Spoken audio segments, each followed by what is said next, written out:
वालेकुम। कैसे हैं आप सब? कैसे हैं? आपने कुरान पाक पढ़ लिया? अच्छा, मुझे बताएं, आपको जो आप कुरान पाक पढ़ते हो, मदरसे जाते हो, तो आपको ये तरतीब दी जाती है कि आप कुरान पाक को किस तरह उसका जो अदब करते हैं, किस तरह करनी चाहिए, बताते हैं? आपके कारी साहब आपको बताते हैं जहाँ मदारिस में आप जाते हो? किसको बताते हैं? वो हाथ ऊपर करो, और किसको नहीं बताता? पहले वो हाथ ऊपर करो जिनको कारी साहब बताते कुरान पाक का अदब किया जाता है। अच्छा, और आप लोगों को नहीं बताया जाता? ठीक है। अच्छा, आपको क्या बताया जाता है? कारी साहब क्या कहते हैं? Stand up.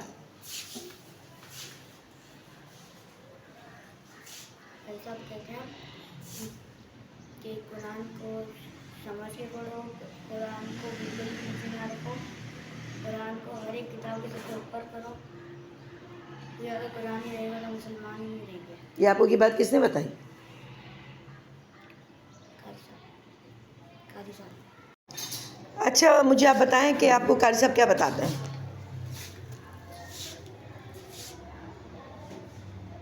ये जो अल्फाज होते हैं उसको जिसे किया करो, पढ़ा करो।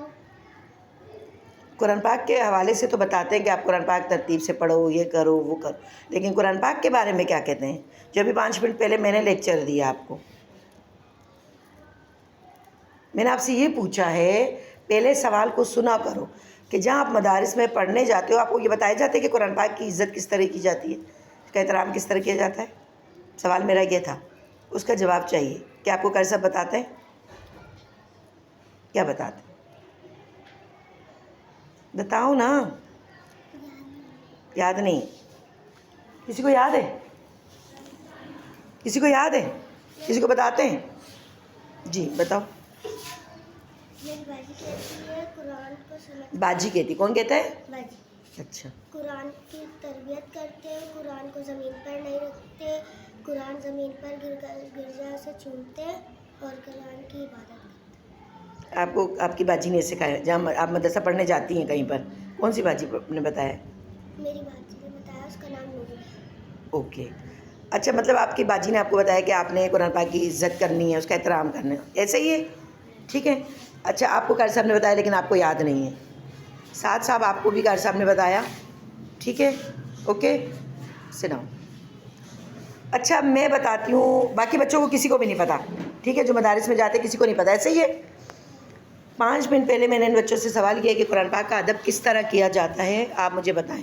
इन बच्चों को बिल्कुल भी नहीं पता, जबकि हम जाते हैं मदरसों में, और हमारे स्कूल में भी मदरसा सिस्टम है, स्कूलिंग सिस्टम भी है, इस्लामिक भी है। बट मैंने इन बच्चों से पूछा कि आपको कुरान पाक इन्होंने पढ़ा, लेकिन इन्होंने कुरान पाक की अदब नहीं करते बिल्कुल भी। जब मैंने इनसे सवाल किया कि भाई आपको क्या, आपके कारी साहब लोग मदरस में कुरान शरीफ की बताते नहीं कि इसको किस तरह रखा जाता है, इसको हमेशा ऊंची जगह पे रखा जाता है, बग़ैर वज़ू को हाथ नहीं लगाया जाता, कुरान पाक को कभी भी बग़ैर वज़ू हाथ नहीं लगाया जाता। नंबर 1, जब तक आपका वज़ू नहीं है, गुस्ल नहीं है, आप कुरान पाक को हाथ नहीं लगा सकते। कुरान पाक पढ़ना तो बात की कहानी है ना, पहले हम उसकी इज़्ज़त करना तो सीखें। पहले हम कुरान पाक को क्या करेंगे? हाँ, पहले हम हाथ नहीं लगाएंगे जब तक हमारा वज़ू या गुस्ल नहीं होगा। ओके, जब हम वज़ू करते हैं, गुस्ल करते हैं, उसके बाद ही हम कुरान पाक को हाथ लगाते हैं। कुरान पाक को हाथ लगाने के बाद पहले हम कुरान पाक का क्या करते हैं? वज़ू करने के बाद हम कुरान पाक को उठाते हैं। अक्सर लोगों की आदत होती है उसको चूमते हैं, प्यार करते हैं, जैसे हम अपने बच्चों से करते हैं। अक्सर मैंने आपको बताया कि जब आपके पास पैसे होते हैं, आप कितने तरतीब से संभाल के रखते हो।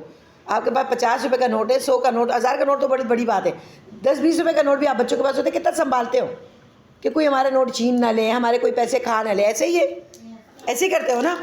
तो फिर कुरान पाक को हम क्यों नहीं संभाल के रखते? कुरान पाक को संभालने के मकसद ये होता है कि हम उसको ऊंची जगह पे रखें, उसका गिलाफ होना चाहिए, उसकी साफ़ सुथरी जगह होनी चाहिए।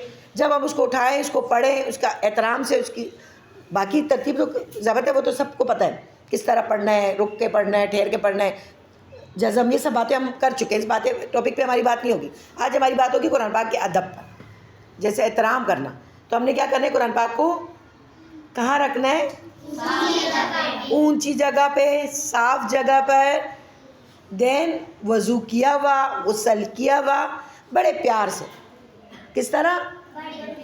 کیسے پیار سے؟ جیسے اپنی چیزوں کو سنبھالتے ہیں، اپنے پیسوں کو، اپنے بچوں کو، اپنے گھر کو، ایسی نا اس سے بھی زیادہ کوئی چیز ہمارے لیے اہمیت نہیں رکھتا. تو آج کی جو ہماری کلاس تھی وہ کیا تھی؟ قرآن پاک کی ادب تھا. تو ہم نے کیا کرنا ہے آج کے بعد؟ اور اگر آپ سے کوئی پوچھے تو آپ کو کس نے یہ چیزیں سکھائی تو کیا بولیں گے؟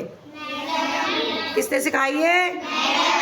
یہ باتیں آپ کو میم نے سکھائی ہیں. ٹھیک ہے، قاری صاحب لوگوں کو بھی بولا کریں جب آپ مدارس میں پڑھنے جاتے ہیں کہ بھئی جو ہماری میڈم ہماری کلاس لیتی ہیں، جو ادارہ دینی دنیاوی دونوں ہے، لیکن زیادہ جو دین کا فوکس جو ہوتا ہے وہ قاری صاحب لوگوں کا ہوتا ہے، تو ان کو چاہیے کہ آپ لوگ کو یہ چیزیں سکھائیں. ٹھیک ہے، انشاءاللہ اسی کے ساتھ ہم پھر نیکسٹ ٹائم ملیں گے کسی اور موضوع پہ. اللہ حافظ.